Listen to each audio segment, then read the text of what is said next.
Hi everyone, I'm John and this is my closet in my house. And while it looks kind of bright in here right now, this is because the camera is pulling in light and everything. In just a minute what I'm going to show you is that we have one light in the ceiling that puts out about 800 lumens for a closet that is about 4 foot by 10 feet or 4 foot by 8 feet. I've got ambient light bringing light in, but on a dark day or at nighttime this room is really dark, and it's not aided by the fact that you see this is a really dark green wall. So what we're going to do in just a little bit is we're going to swap out one light for an entirely different light. I have purchased a track lighting kit, which you can't see because my clothes are in the way. I've purchased a track lighting kit, and we're going to replace a single, simple one light fixture with a multiple light track lighting kit, so we can focus different areas of light, up towards the front, toward the back, and off on this back piece of clothing. So stay tuned and watch us while we lighten my closet up. You can see this one single light fixture in the room. It has one light bulb, and in fact, because of the globe, not only is a lot of the light defrayed, but you see that some of the heat shield has fallen down, so that's blocking a little bit of light. Couple that with the fact that way up here at the top we also have the crawl space door for the attic. So whenever we need to go in the attic, that has to be pushed and moved out of the way. Now that's fixed. That's between two of the ceiling joists. So we've got a light here, we have this permanent piece that can't really be moved, and so track lighting actually seems like a really great scenario. Now what you may notice out of this is I've purchased a track lighting kit. It is an LED kit from Hampton. It comes with 3 lights, where each light puts out around 810 lumens apiece. One of the bulbs that I have, the compact fluorescent bulb currently in my closet, puts out about that much on its own. It's LED, which means that the light bulbs themselves will probably outlast the stylishness or the lack thereof of the fixture. If you take just a few minutes and look around at the box, and that's what I did when I was in the store, this very dirty box, you notice a few things. First off, the brightness is 810 lumens per bulb, which is a great thing. And this is per bulb, so we're estimating that on average, if we use this for 3 hours a day at 11 cents a kilowatt hour, that each one of these bulbs is going to cost about $16 per year per use, so about $48 on the total year. And that based upon this, the life is 32 years. Well, this is a closet. I mean, this gets used probably for, in our house, maybe half an hour a day max total. When you open up the box, you'll see there's the track, which has some pretty clear mounting screws, and this is in the plastic, so we're going to go ahead and take it out. With some mounting screws, this will go up flush to the ceiling, and the track will be down at the bottom. You'll see that it comes with some mounting hardware, includes some alligator retaining style clips. This is, it's called the dimmer in the instruction manual. You see that it has 3 wire leads. The green is the ground. And this is going to mount up into the ceiling, and the track will slide through it kind of like this.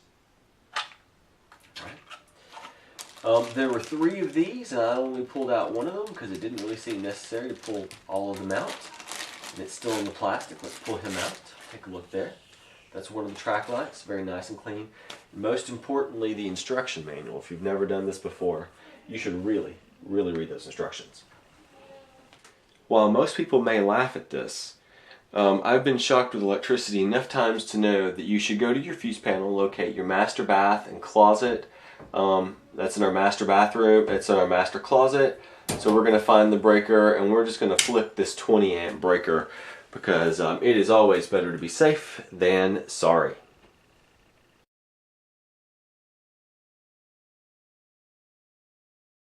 So I'm going to take this other fixture down now, and this one has a knob. Well, that's great. Well, the globe is real nice frosty glass, so it keeps lots of light out. I have a relatively decent CFL in here. It's probably the original one that came in the house that we put in when we moved to the house, because well, it doesn't really get used a lot. It isn't. And see if we can get, if it's going to be just loose enough to be able to get this guy to slide out. And it turns out, I think, that it will be. So now I'm going to get the Phillips off, and you can see it falls down. And we've got the back of the insulation. I'm going to do just a little bit of tugging here. And you'll see 3 wire nuts come out. 1 black, 1 white, and 1 ground. And this is where the green piece will go. We'll just tie that right together. And all I'm going to do right away is I'm going to go ahead and remove these caps by just untwisting. And the light fixture's free.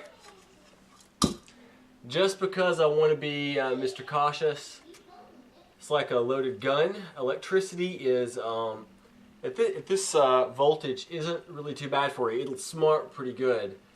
But you know, it doesn't really take a lot of amperage to stop a heart. So we try to avoid those things. We just put a cap back on that for now. So the first thing we have to do is we've also got to remove these 2 set screws right here on the side. Plate.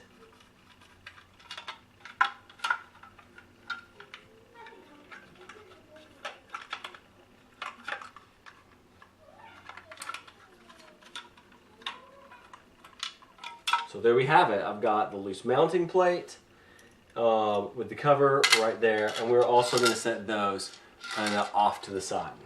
So here I have this piece, and notice that if you're looking at it, I have a side with 2 metal tabs and 1 with 1. Notice I've got the 2 pieces here on this side that have the 2 tabs. There are 2 tabs, 1 right here and here. This other side only has 1. Well, now I have a clear side on my track, and if you could see inside here, you can see there are 2 copper pieces.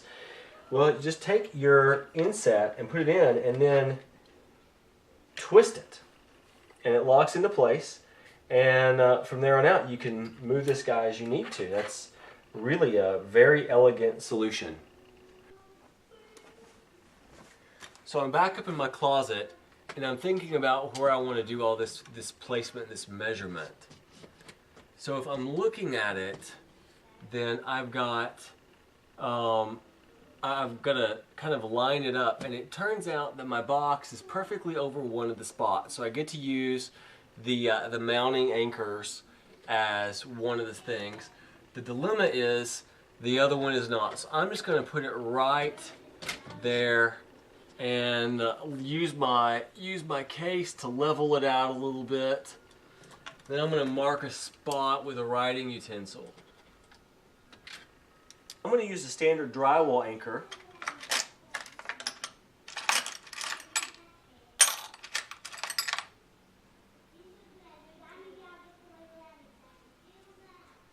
And so I'm going to take a regular bit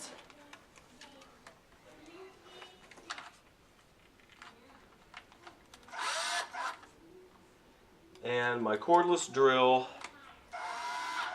which is on this last leg. And I'm going to just cut into this drywall, into my ceiling, which is always a little disappointing. And I'm just going to push the anchor right up into it. All right. I'm going to come into the junction box a little bit with these 2 pieces that were the original cross tie. I'm going to work them down. They are both Phillips head, which is cool. This house was built in 2007, and so it's fairly up to code, which is always a great thing.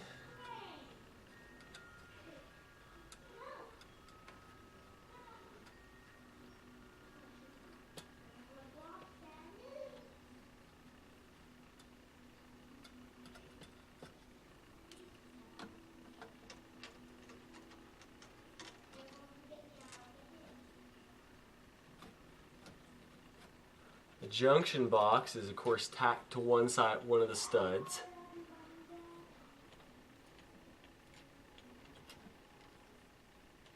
And I'm going to totally steal the use of those screws. Alright, I've gone ahead and removed my cap.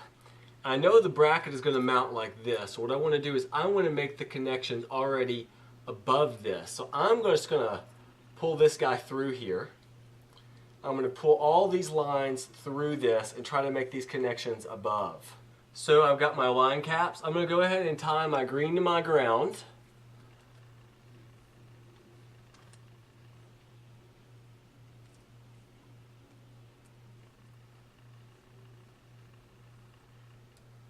All right. I'm going to tie my white to my white. See if we can still see everything here.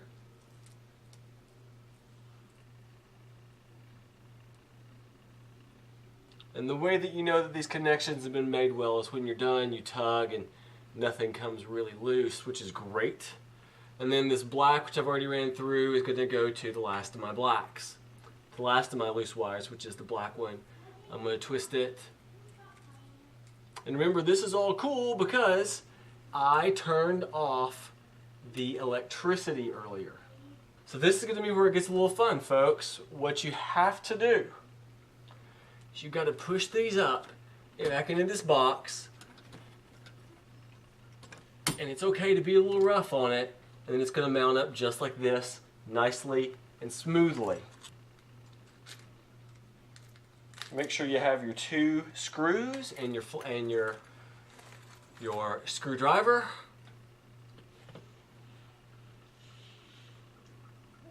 Start trying to get to work. Now, what would have been a really bright idea, by the way, I'm doing this in my own home, so you know that this isn't my job. Would have been a really smart idea was to put like a drop cloth over the clothing in the closet. This is meant to be, you know, like a 20-minute job. But of course, here in a little bit, I'll edit all this up nicely and it'll look like it took, you know, no time at all. The miracles of video editing. So I set these in and I just spin my screwdriver so it tightens up nicely. And I get to do some more of this. Now what I want to do is I want to butt this guy all the way to the edge of my crawl space door here.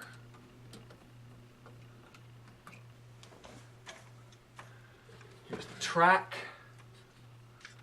I'm going to slide it in right through here. You see how that's going to fit. And then, because remember I cut the hole and put the anchor in earlier,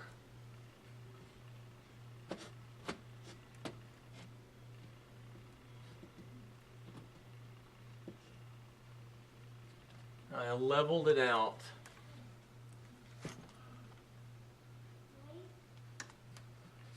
I'm just taking a look at it one more time. I'm going to put that anchor,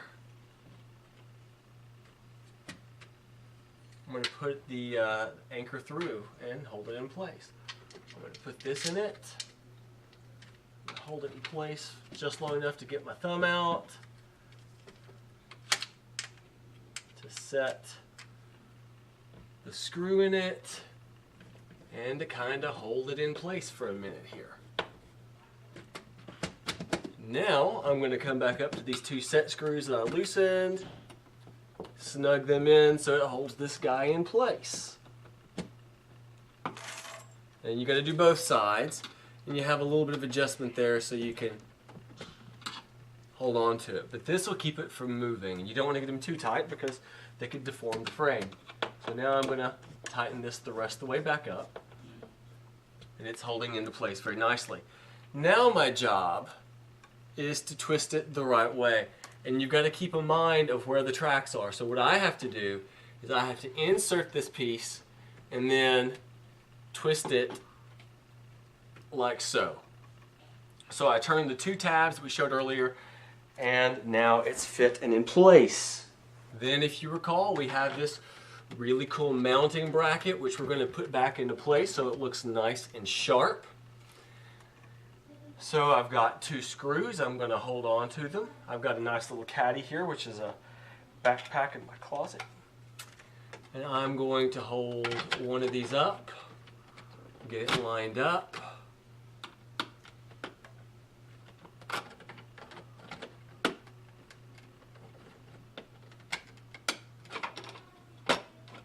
and get it started cinching down. There's one taking a bite. Let's get the other one in.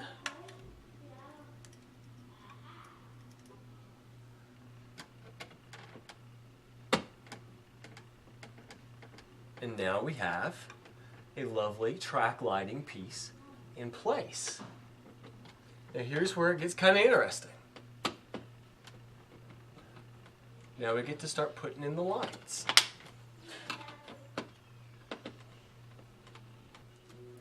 It comes with little tags and you're going to want to cut those off.